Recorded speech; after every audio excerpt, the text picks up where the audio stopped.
friends, once again welcome back to our channel.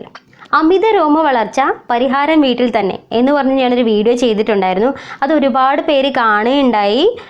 പരീക്ഷിച്ച് നോക്കിയവരുണ്ട്, അവർ അല്ലാതെ doubtful ആയിട്ടുള്ള ഒരുപാട് പേരുണ്ട്. അപ്പോൾ പരീക്ഷിച്ച് നോക്കാത്തവർ പരീക്ഷിച്ച് നോക്കുക. അതുപോലെ തന്നെ ഒരുപാട് പേർക്ക് ഒരുപാട് ഡൗട്ടൊക്കെ ഉണ്ടായിട്ടുണ്ട്. അത് അവർ കമൻസ് ആയിട്ട് എന്നെ അറിയിച്ചിട്ടുമുണ്ട്. അപ്പോൾ ആ വീഡിയോ അതിനെല്ലാത്തിനും ഇവരുടെയൊക്കെ ഡൗട്ട്സിന് എല്ലാത്തിനും തന്നെ ഒരു റിപ്ലൈ വീഡിയോ ആയിട്ടാണ് ഇന്ന് ഞാൻ എത്തിയിരിക്കുന്നത്. അതിന് മുമ്പായിട്ട് ചാനൽ സബ്സ്ക്രൈബ് ചെയ്യാത്തവർ സബ്സ്ക്രൈബ് ചെയ്യുക, ഒപ്പം ബെല്ലൈക്കൺ കൂടി ക്ലിക്ക് ചെയ്യാൻ മറക്കണ്ട. അപ്പോൾ നമുക്ക് വീഡിയോയിലേക്ക് കിടക്കാം. ആദ്യം തന്നെ ഒരുപാട് പേര് എല്ലാവരുടെയും ഒരു ഡൗട്ട് എന്ന് പറയുന്നത് ഈ രോമങ്ങൾ പോയി കഴിഞ്ഞാൽ പിന്നെയും ഇത് വരുമോ എന്നുള്ളതാണ്. ഇപ്പോൾ രോമങ്ങൾ അങ്ങനെ വന്നിട്ടുള്ളവരാണെന്നുണ്ടെങ്കിൽ തീർച്ചയായിട്ടും അത് വരും. കാരണം ഞാൻ ഈ പറഞ്ഞ മെത്തേഡ്സ് ഒന്നും ഇതിനൊരു പ്രിവെൻഷൻ അല്ല. കാരണം ഈ രോമങ്ങൾ ഉണ്ടാകുന്നത് എന്താണെന്ന് വെച്ചാൽ ഞാൻ നേരത്തെ ആ വീഡിയോയിൽ ഞാൻ പറഞ്ഞിരുന്നു, ഹോർമോണൽ ഇൻബാലൻസ് കാരണമാണ് ഈ അമിത രോമ വളർച്ച വരുന്നതെന്ന്. അപ്പോൾ പലർക്കും മീശ പോലെ വരുന്നതൊക്കെ ഉണ്ട്, അതേപോലെ തിക്ക് ഹെയർസ് വരുന്നതുണ്ട്. അപ്പോൾ അങ്ങനെയുള്ള രോമങ്ങളൊക്കെ നമ്മൾ ഈ പറഞ്ഞ ഈ മെത്തേഡ്സ് ഉപയോഗിച്ച് നിങ്ങൾ റിമൂവ് ചെയ്ത് കഴിഞ്ഞാൽ പിന്നെയും ഇത് വരും. കാരണം എന്ന് പറയുന്നത് ഈ ഹോർമോണൽ ഇൻബാലൻസ് നമുക്ക് ഈ പറഞ്ഞ റെമഡീസ് വഴി നമുക്ക് പ്രിവെൻറ്റ് ചെയ്യാൻ പറ്റുന്ന ഒന്നല്ല. അത് നിങ്ങളിപ്പം നിങ്ങളുടെ ബോഡിയിൽ ഹോർമോൺ കണ്ടൻറ്റ് കൂടുന്നത് എന്തുകൊണ്ടാണെന്നൊരു ഡോക്ടറെ കണ്ടാലേ നിങ്ങൾക്ക് മനസ്സിലാവത്തുള്ളൂ. അപ്പോൾ അതുകൊണ്ട് തന്നെയാണ് ഈ രോമ വളർച്ച ഉണ്ടാകുന്നത്.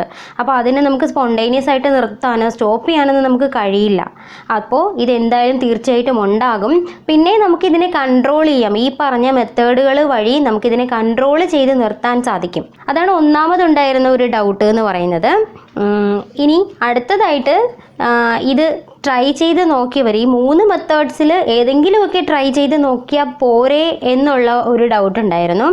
ഇപ്പം നിങ്ങൾ ചെയ്ത് നോക്കുക, ഏതാണ് നിങ്ങൾക്ക് വർക്കൗട്ട് ആവുന്നത് അത് നിങ്ങൾ കണ്ടിന്യൂസ് ആയിട്ട് ചെയ്തുകൊണ്ടിരിക്കുകയാണെന്നുണ്ടെങ്കിൽ നിങ്ങൾക്ക് ഈ രോമ വളർച്ച ഒരു പരിധി വരെ കൺട്രോൾ ചെയ്യാൻ പറ്റും. അതായത് നിങ്ങൾക്കിപ്പം ഇതിപ്പോൾ ഒരാൾ അതിനകത്ത് പറഞ്ഞിട്ടുണ്ടായിരുന്നു, ഒരു കുട്ടി പറഞ്ഞിട്ടുണ്ടായിരുന്നു, ഇതിപ്പോൾ ഒരുപാട് പേര് അതിനെ കളിയാക്കുന്നുണ്ട് രോമ വളർച്ചയുടെ കാര്യം പറഞ്ഞിട്ട്. അതിൽ പുള്ളിക്കാരത്തി ഒരുപാട് വിഷമിക്കുന്നുമുണ്ട് എന്നൊക്കെ പറഞ്ഞിട്ടുണ്ട്. കളിയാക്കളി കേട്ട് മടുത്തു എന്നൊക്കെയാണ് പറയുന്നത്. അത്രയും പ്രോബ്ലമാറ്റിക് ആയിട്ട് നിങ്ങൾ ഫീൽ ചെയ്യേണ്ട ഒരു പ്രശ്നമേ അല്ല. ഇതിപ്പോൾ ഞാൻ ഉൾപ്പെടെയുള്ള ഒരുപാട് പെൺകുട്ടികൾക്കുള്ള ഒരു കാര്യമാണ് ഈ അമിത രോമ വളർച്ച എന്ന് പറയുന്നത്. അതിപ്പോൾ പലർക്കും പല രീതിയിലായിരിക്കും ഉണ്ടാകുക. അപ്പോൾ അതിന് ഒരു പ്രശ്നമായിട്ട് നമ്മൾ കാണാതിരിക്കുക. സിമ്പിൾ, നമുക്കൊരു തലവേദനയോ അങ്ങനെ ചെറിയ ചെറിയ അസുഖങ്ങളൊക്കെ വരുന്നത് പോലെ തന്നെ ഒരു പ്രശ്നം മാത്രമാണ് ഈ അമിത രോമ വളർച്ച എന്ന് പറയുന്നത്. ഇനി ഇത് ഒരുപാട് കൂടുതലാണെന്നുണ്ടെങ്കിൽ നിങ്ങൾക്ക് വേണമെങ്കിൽ ഒരു ഡോക്ടറെ പോയി കാണാം, എന്താണ് ഇതിന് കാരണം എന്ന് മനസ്സിലാക്കാം. അല്ലെന്നുണ്ടെങ്കിൽ ഇതിനെ എങ്ങനെ നമുക്ക് നിയന്ത്രിക്കാം എന്നൊക്കെ നോക്കാം. പക്ഷേ നമുക്കിതിനെ വീട്ടിൽ തന്നെ കൺട്രോൾ ചെയ്യാവുന്ന ഒരു മെത്തേഡുമായിട്ട് ഒരു 3 മെത്തേഡാണ് ഞാൻ നിങ്ങൾക്ക് പറഞ്ഞു തന്നത്. അപ്പോൾ ഇങ്ങനെ ഇതിന് ഒരുപാട് വലിയ കാര്യമായിട്ടൊന്നും എടുക്കേണ്ട കാര്യമില്ല. ഈ ചെറിയ നമുക്ക് ചെയ്യാൻ കഴിയുന്ന ചെറിയ മെത്തേഡുകൾ നിങ്ങൾ ട്രൈ ചെയ്ത് നോക്കുക. അതിലിങ്ങനെ പോകുന്നോ ഇല്ലയോ എന്ന് നോക്കുക. ഇല്ലെന്നുണ്ടെങ്കിൽ ഇപ്പോൾ പോകുന്നില്ല എന്നുണ്ടെങ്കിൽ അതിനെ കൺട്രോൾ ചെയ്യാൻ വേണ്ടിയിട്ടുള്ള ഒരുപാട് മാർഗ്ഗങ്ങളുണ്ട്. ഒരു ഡോക്ടറെ പോയി കാണുക, ഡോക്ടർ ഇപ്പോൾ എന്തെങ്കിലും ഓയിൻമെൻറ്റ് സജസ്റ്റ് ചെയ്യുകയാണെന്നുണ്ടെങ്കിൽ അത് ചെയ്യുക. അല്ലെന്നുണ്ടെങ്കിൽ ലേസർ ട്രീറ്റ്മെൻറ്റ് ഉണ്ട്. അപ്പോൾ അങ്ങനെയൊക്കെ നിങ്ങൾക്ക് ട്രൈ ചെയ്യാം. അത് ഒരു ഡോക്ടറിൻ്റെ പ്രിസ്ക്രിപ്ഷൻ അനുസരിച്ച് മാത്രമേ ചെയ്യാൻ പാടുള്ളൂ. ഇതിപ്പോൾ നിങ്ങൾക്ക് എല്ലാവർക്കും ഈ പറഞ്ഞ മെത്തേഡ്സ് എന്ന് പറഞ്ഞാൽ എല്ലാവർക്കും യൂസ്ഫുൾ ആവണം എന്നില്ല. എല്ലാവർക്കും പക്ഷേ യൂസ് ചെയ്ത് നോക്കിയാൽ മാത്രമേ ഇത് നിങ്ങൾക്ക് യൂസ്ഫുൾ ആണോ ഇല്ലയോ എന്ന് മനസ്സിലാക്കാൻ പറ്റത്തുള്ളൂ. അപ്പോൾ ട്രൈ ചെയ്ത് നോക്കുക. പിന്നെ ഇതിനകത്ത് ഇഷ എന്ന് പറഞ്ഞിട്ട് ഒരു കുട്ടി ഒരു ഓയിൻമെൻറ്റ് സജസ്റ്റ് ചെയ്തിരുന്നു. പുള്ളിക്കാരത്തി ഡോക്ടർ പോയി കണ്ടപ്പോഴത്തേക്കും ഡോക്ടർ പ്രിസ്ക്രൈബ് ചെയ്തതാണ് എന്നാണ് പറഞ്ഞത്. പക്ഷേ അതിപ്പം എല്ലാവർക്കും സ്യൂട്ട് ആവണം എന്നില്ല. ഇപ്പം പുള്ളിക്കാരത്തി പോയി ഡോക്ടറെ കണ്ടപ്പോഴത്തേക്കും അത് ഡോക്ടർ പുള്ളിക്കാരത്തിക്ക് വേണ്ടി മാത്രമായിരിക്കാം സജസ്റ്റ് ചെയ്തത്. അതിപ്പോൾ എല്ലാവർക്കും സ്യൂട്ട് ആവണം എന്നില്ല. അപ്പോൾ അങ്ങനെ ഒരു ഓയിൻമെൻറ്റ് നിങ്ങൾ വാങ്ങിക്കുകയാണെന്നുണ്ടെങ്കിൽ അത് എപ്പോഴും ഒരു ഡോക്ടറെ പോയി കണ്ട് ഡോക്ടർ ഡോക്ടർ പ്രിസ്ക്രൈബ് ചെയ്യുന്ന മെഡിസിൻ മാത്രമേ വാങ്ങിക്കാവുള്ളൂ. അല്ലാതെ നിങ്ങളൊരു ഇപ്പോൾ ഇതിനകത്ത് ഇപ്പോൾ ഒരു മെഡിസിൻ കേട്ടുകേൾവി മാത്രമാണ് നിങ്ങൾക്കുള്ളത്. അത് തന്നെയാണ് നിങ്ങളുടെ രോമ വളർച്ചയ്ക്ക് എന്താണ് റീസൺ എന്ന് കറക്റ്റായിട്ടുള്ള റീസൺ എന്താണെന്ന് നിങ്ങൾക്ക് അറിയില്ല. അപ്പോൾ അത് എന്തായാലും ഒരു ഡോക്ടർക്ക് മാത്രമേ അത് പറയാൻ പറ്റത്തുള്ളൂ. അതിനെന്താണ് റീസൺ അല്ലെന്നുണ്ടെങ്കിൽ അതിനെന്താണ് റെമഡി എന്നൊക്കെ പറഞ്ഞു തരാൻ ഡോക്ടർക്ക് മാത്രമേ പറ്റത്തുള്ളൂ. അപ്പോൾ ഡോക്ടറെ കണ്ടിട്ട് വേണം ഇങ്ങനൊരു ഓയിൻമെൻറ്റ് നിങ്ങൾ വാങ്ങിക്കാൻ വേണ്ടിയിട്ട്. പിന്നീട് ഒരു ചേട്ടൻ ചോദിച്ചിട്ടുണ്ടായിരുന്നു ചേട്ടൻ്റെ കുട്ടികൾക്ക് ഇത് യൂസ് ചെയ്യാൻ പറ്റുമെന്ന്. കുട്ടികളെന്ന് പറയുമ്പോഴത്തേക്കും തീരെ ചെറിയ കുട്ടികളാണ്. ഒരു 12 വയസ്സ് പ്രായം, 12-13 വയസ്സ് പ്രായമുള്ള. ഇതിപ്പോൾ ഞാൻ പറഞ്ഞിരിക്കുന്നത് വലിയവർക്ക് വേണ്ടിയിട്ടാണ്. അതായത് ഒരു ടീനേജേഴ്സ് ആയിട്ടുള്ള അല്ലെങ്കിൽ അതിന് മുകളിലോട്ട് പ്രായമുള്ള സ്ത്രീകൾക്ക് വേണ്ടിയിട്ടാണ് ഞാൻ ഈ മെത്തേഡ്സ് പറഞ്ഞിരിക്കുന്നത്. മാത്രമല്ല നമ്മൾ കുട്ടികളെന്ന് പറയുമ്പോഴത്തേക്കും നമ്മളിപ്പോൾ ക്രീം ഉപയോഗിക്കുമ്പോഴായാൽ പോലും നമ്മളൊരു 12-13 വയസ്സ് കഴിയുന്നത് വരെ നമുക്ക് കുട്ടികൾക്ക് അങ്ങനെ ഫെയർനെസ് ക്രീംസോ അങ്ങനെ മറ്റൊന്നും നമ്മൾ ജസ്റ്റ് മോയ്സ്ചറൈസിങ് ക്രീം മാത്രമേ നമ്മൾ യൂസ് ചെയ്യാറുള്ളൂ. അത് തന്നെയാണ് നല്ലത്. കാരണം എന്താണെന്ന് വെച്ചാൽ അവരുടെ വളരെ സോഫ്റ്റ് സ്കിന്നാണ്. അപ്പോൾ നമ്മൾ ഈ ഉപയോഗിക്കുന്ന ക്രീംസ് ഏതാണെന്ന് അതിൻ്റെ റിയാക്ഷൻസ് ഒക്കെ ഉണ്ടാവാം. അപ്പോൾ അങ്ങനെയുള്ള ഒരുപാട് പ്രശ്നങ്ങൾ ഉള്ളത് കൊണ്ട് തന്നെ നമ്മൾ ഈ ഉപയോഗിക്കുന്ന സാധനങ്ങളും ഞാൻ ഈ പറഞ്ഞ മെത്തേഡ്സുകളും ഒക്കെ കൊച്ചു കുട്ടികൾക്ക് തീരെ ഉപയോഗിക്കാതിരിക്കുന്നത് തന്നെയാണ് നല്ലത്. ഇനി ഇപ്പോൾ അവരുടെ ഈ രോമവളർച്ച ഉണ്ട് എന്നുണ്ടെങ്കിൽ തന്നെ അതിന് റീസൺ ഉണ്ടാവും. ആ റീസൺ എന്തായാലും ഒരു ഫിസീഷ്യനെ പോയി കണ്ട് തന്നെ നിങ്ങൾ അതിൻ്റെ റീസൺ മനസ്സിലാക്കുക. എന്നിട്ട് ഡോക്ടർ എന്താണോ പറയുന്നത് അതനുസരിച്ച് വേണം നിങ്ങൾ ചെയ്യാൻ. അല്ലാതെ ഈ ഒരു മെത്തേഡ്സ് കൊച്ചുകുട്ടികൾക്ക് പരീക്ഷിക്കാതിരിക്കുന്നതാണ് നല്ലത്. ഒരു ചേട്ടൻ ഇതിനകത്ത് പറഞ്ഞിട്ടുണ്ടായിരുന്നു ചേട്ടൻ്റെ മോൾക്ക് ഇതേപോലെ പ്രശ്നം ഉണ്ടായിരുന്നു. അപ്പോൾ ഡോക്ടറെ പോയി കണ്ടപ്പോഴത്തേക്കും PCOD ഉണ്ടായിരുന്നു, അതുകൊണ്ടാണ് ഇങ്ങനെ രോമവളർച്ച ഉണ്ടായത്. അത് ശരിയായിരിക്കാം. പക്ഷേ ഇതിപ്പോൾ എല്ലാ കുട്ടികൾക്കും ആ ഒരു റീസൺ ആവണം എന്നില്ല. അപ്പം ചേട്ടൻ്റെ മോൾക്ക് അത് ഉണ്ടായിരുന്നത് കൊണ്ട് തന്നെ ആവാം അത് അമിത രോമവളർച്ച ഉണ്ടായത്. ശരിയാണ്, PCOD ഉള്ളവർക്ക് ഇങ്ങനെയുള്ള പ്രശ്നങ്ങൾ ഉണ്ടാവുന്നുണ്ട്. കാരണം എന്താണെന്ന് വെച്ചാൽ ഈ PCODയുടെ പ്രശ്നം തന്നെ ഹോർമോണൽ ഇൻബാലൻസ് തന്നെയാണ്. അപ്പോൾ ഈ മെയിനായിട്ടും ഇതൊരു ഹോർമോണൽ ഇൻബാലൻസിൻ്റെ സിംറ്റംസ് കൂടിയാണ് ഈ പറഞ്ഞ രോമ വളർച്ച. അതേപോലെ തന്നെ ഇപ്പം സ്ത്രീകൾക്കാണെന്നുണ്ടെങ്കിലും കഴുത്ത് നന്നായിട്ട് കറുക്കുന്ന അതൊരു സിംറ്റമാണ് PCODയുടെ. അതേപോലെ തന്നെ നമുക്ക് ഈ കവിൾ ഭാഗത്തായിട്ട് കൂടുതലായിട്ട് മുഖക്കുരു ഉണ്ടാകുക, ഇങ്ങനെയുള്ള പ്രശ്നങ്ങളൊക്കെ ഉണ്ടാവും. അപ്പോൾ അത് ഇപ്പം ചേട്ടൻ്റെ മോൾക്ക് ആ ഒരു കാര്യം PCOD ഉണ്ടായിരുന്നത് കൊണ്ട് അങ്ങനെ ഹെയർസ് വന്നു എന്നിരിക്കാം. പക്ഷേ എല്ലാവർക്കും അതുപോലെ ആവണം എന്നില്ല. അപ്പോൾ ചേട്ടൻ പറഞ്ഞു കൊടുത്ത് അതനുസരിച്ച് സെയിം പ്രോബ്ലം ഉണ്ട് എന്ന് കരുതണ്ട. അത് വേണമെന്നുണ്ടെങ്കിൽ ഡോക്ടറെ പോയി കണ്ട് കൺഫേം ചെയ്യാവുന്നതാണ്. എന്നിട്ട് അതിൻ്റെ റെമഡീസ് നോക്കുന്നതായിരിക്കും നല്ലത്. ഇതിനകത്ത് മുഹമ്മദ് എന്ന് പറഞ്ഞൊരു ചേട്ടൻ പറഞ്ഞിട്ടുണ്ട് ഈ വക ട്രീറ്റ്മെൻറ്റ് ഇപ്പം ഞാൻ പറഞ്ഞിട്ടുള്ള സ്റ്റെപ്പുകളെല്ലാം ചെയ്ത് കഴിഞ്ഞാൽ അത് ഒരുപാടായിട്ട് ഹെയർ വരാൻ കാരണമാകുമെന്ന് പറഞ്ഞിട്ടുണ്ട്. അതിനേക്കാൾ നല്ലത് ലേസർ ട്രീറ്റ്മെൻ്റ് ആണ് എന്ന് പറഞ്ഞിട്ടുണ്ട്. അങ്ങനെ നമുക്ക് തീർത്ത് പറയാൻ പറ്റത്തില്ല. കാര്യം മാത്രമല്ല, ഞാനിപ്പോൾ ഈ പറഞ്ഞ മെത്തേഡ്സ് വഴി ഹെയർ റിമൂവ് ചെയ്ത് കഴിഞ്ഞ് പിന്നീട് അത് ഒരുപാട് വളരാൻ വേണ്ടിയിട്ട് അങ്ങനെയൊന്നും ഉണ്ടാവത്തില്ല. അത് ശരിക്കും തെറ്റായിട്ടുള്ളൊരു കാര്യമാണ്. ഇപ്പോൾ നോർമൽ ഗ്രോത്ത് വന്നുകൊണ്ടിരുന്ന നമുക്ക് ഇങ്ങനെ ഈ ഹെയർ ഗ്രോത്ത് ഉണ്ടായിരുന്ന അതേ അളവിൽ തന്നെയാണ് നമുക്ക് എപ്പോഴും ഗ്രോത്ത് ഉണ്ടായിരിക്കുക. കാര്യം അതിപ്പോൾ നമ്മൾ എന്തെങ്കിലും മെത്തേഡ്സ് യൂസ് ചെയ്ത് അതിനെ ഒന്ന് കൺട്രോൾ ചെയ്യാൻ ശ്രമിച്ചു എന്ന് കരുതിയിട്ട് കൂടുതലായിട്ട് അങ്ങ് വരുമൊന്നുമില്ല. അപ്പോൾ അത് തീർത്തും തെറ്റായിട്ടുള്ളൊരു കാര്യമാണ്. പിന്നെ ചേട്ടൻ അതിനകത്ത് ലേസർ ട്രീറ്റ്മെൻറ്റിൻ്റെ കാര്യം പറഞ്ഞിരുന്നു. ചേട്ടൻ ലേസർ ട്രീറ്റ്മെൻറ്റ് ചെയ്തിട്ടുണ്ട് എങ്കിൽ, അല്ലെന്നുണ്ടെങ്കിൽ ചേട്ടൻ അടുത്തറിയാവുന്ന ആരെങ്കിലും ചെയ്തിട്ടുണ്ടെന്നുണ്ടെങ്കിൽ അതിൻ്റെ ഡീറ്റെയിൽസ് പറയുന്നത് വളരെ നല്ലതായിരിക്കും.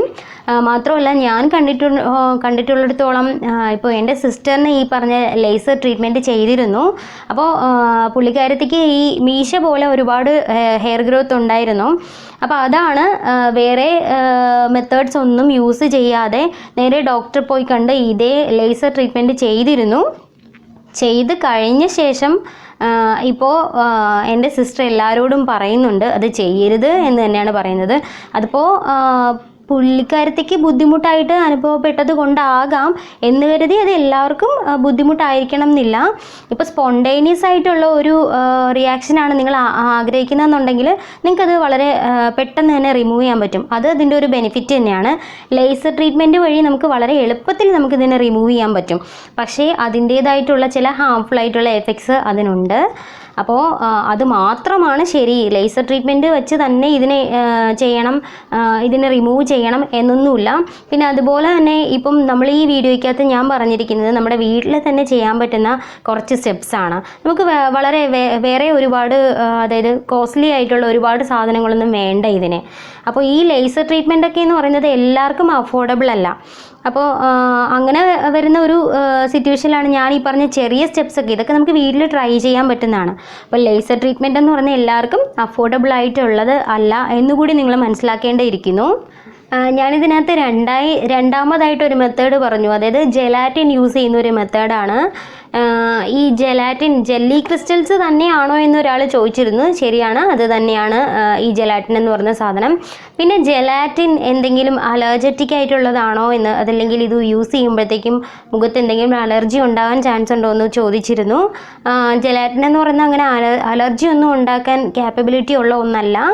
അപ്പോൾ അത് ഉപയോഗിച്ചതുകൊണ്ട് യാതൊരുവിധ അലർജിയും ആർക്കും ഉണ്ടാകില്ല എന്ന് ഞാൻ തന്നെ ഉറപ്പ് തരികയാണ്. ഇനി അങ്ങനെ ആർക്കെങ്കിലും ഉണ്ടായിട്ടുണ്ടെന്നുണ്ടെങ്കിൽ അത് നിങ്ങൾക്ക് എന്നോട് ഷെയർ ചെയ്യാവുന്നതാണ്. എന്തായാലും എൻ്റെ അറിവിൽ അതൊരു അലർജറ്റിക് ആയിട്ടുള്ള ഒരു മെറ്റീരിയൽ അല്ല. പിന്നീട് ഒരാൾ ചോദിച്ച കമൻ്റാണ് ഇതിൽ 3 ചെയ്യണോ എന്നുള്ളത്. അങ്ങനെ ഇതിപ്പോൾ 3 നിങ്ങൾ ചെയ്യേണ്ട, നിങ്ങൾ ട്രൈ ചെയ്ത് നോക്കുക. ഇപ്പം ഏതെങ്കിലും മെത്തേഡ് വെച്ചിട്ട് മെത്തേഡ് ട്രൈ ചെയ്യുമ്പോൾ അതുവഴി നിങ്ങൾക്ക് ഇങ്ങനെ ഹെയർസ് റിമൂവ് ചെയ്യാൻ പറ്റുന്നുണ്ടെങ്കിൽ അത് തന്നെ നിങ്ങൾ ഫോളോ ചെയ്യാം. പിന്നെ അശ്വതി ഒരു കാര്യം ചോദിച്ചിട്ടുണ്ടായിരുന്നു, ഇപ്പം ഇതിൽ ഏതെങ്കിലും ഒരു മെത്തേഡ് യൂസ് ചെയ്താൽ മതിയാകുമോ എന്ന്. അശ്വതിക്ക് ഏതാണോ എഫക്റ്റീവായിട്ട് തോന്നുന്നത് അത് ട്രൈ ചെയ്ത് നോക്കുക. പിന്നെ ഒരു എവർ യൂത്തിൻ്റെ ഒരു പീൽ ഓഫ് മാസ്കിൻ്റെ കാര്യം ചോദിച്ചിട്ടുണ്ടായിരുന്നു.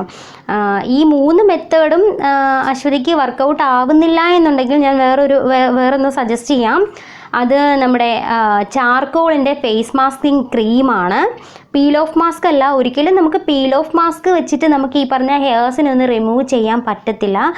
ചിലപ്പോൾ നമ്മുടെ വളരെ തിന്നായിട്ടുള്ള നമ്മൾ പീൽ ഓഫ് മാസ്ക് യൂസ് ചെയ്തിട്ട് ഇത് നമ്മൾ ഇളക്കുന്ന സമയത്ത് വളരെ കുറച്ച് രോമങ്ങളൊക്കെ, അതായത് കൂടുതൽ ഹെയറി ആയിട്ടുള്ള ഈ ഏരിയയിൽ ഈ പീൽ ഓഫ് മാസ്ക് യൂസ് ചെയ്യാറില്ല എന്നുള്ളതാണ് ഒരു കാര്യം.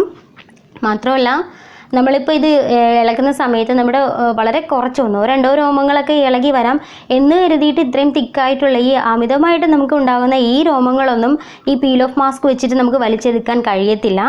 പിന്നെ അങ്ങനെ ചെയ്യാൻ പറ്റുന്ന, നമുക്ക് അങ്ങനെ വലിച്ചെടുക്കാൻ പറ്റുന്ന ഒരു ക്രീമാണ് ഈ പറഞ്ഞ ചാർക്കോളിൻ്റെ ഫേസ് മാസ്കിങ് ക്രീം. ഇത് ശരിക്കും പീൽ ഓഫ് മാസ്ക് അല്ല, ഇത് ഫേസ് മാസ്ക് ആണ്.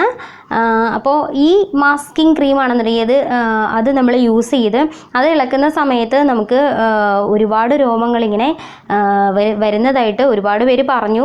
ഞാനും അത് ട്രൈ ചെയ്തിട്ടുണ്ട്. അപ്പോൾ എനിക്കും തോന്നിയൊരു കാര്യമാണത്. അപ്പോൾ അതൊന്ന് യൂസ് ചെയ്ത് നോക്കുന്നത് വളരെ നന്നായിരിക്കും. അപ്പോൾ ചാർക്കോളിൻ്റെ ഫേസ് മാസ്കിങ് ക്രീം യൂസ് ചെയ്യുക. ഇത്രയൊക്കെ കമൻസാണ് ഞാൻ കണ്ടിട്ടുള്ളത്. അപ്പോൾ ഇതല്ലാതെ ഞാൻ ഇപ്പോൾ ഇതിൽ ഇൻക്ലൂഡ് ചെയ്യാത്ത ഏതെങ്കിലും ഒരു ഡൗട്ട് ഉണ്ടെന്നുണ്ടെങ്കിൽ നിങ്ങൾക്ക് ഒന്നുകൂടെ ചോദിക്കാം, ഞാനതിന് റിപ്ലൈ തരുന്നതായിരിക്കും. അപ്പോൾ ഇങ്ങനെയുള്ള ഡൗട്ടുകളൊക്കെ നിങ്ങൾക്ക് മാറിയെന്ന് ഞാൻ വിശ്വസിക്കുന്നു. ഇനി നിങ്ങൾ ഈ വീഡിയോ കണ്ടിട്ടില്ലാത്തവരാണ്, ട്രൈ ചെയ്യാത്തവരാണ് എന്നുണ്ടെങ്കിൽ തീർച്ചയായിട്ടും ഇത് കാണണം. നിങ്ങൾ വീഡിയോ കണ്ടിട്ട് നിങ്ങൾ ട്രൈ ചെയ്ത് നോക്കുക. നിങ്ങൾക്ക് ഇങ്ങനെയുള്ള പ്രശ്നങ്ങളൊക്കെ ഉണ്ടെന്നുണ്ടെങ്കിൽ നിങ്ങൾ ട്രൈ ചെയ്ത് നോക്കുക.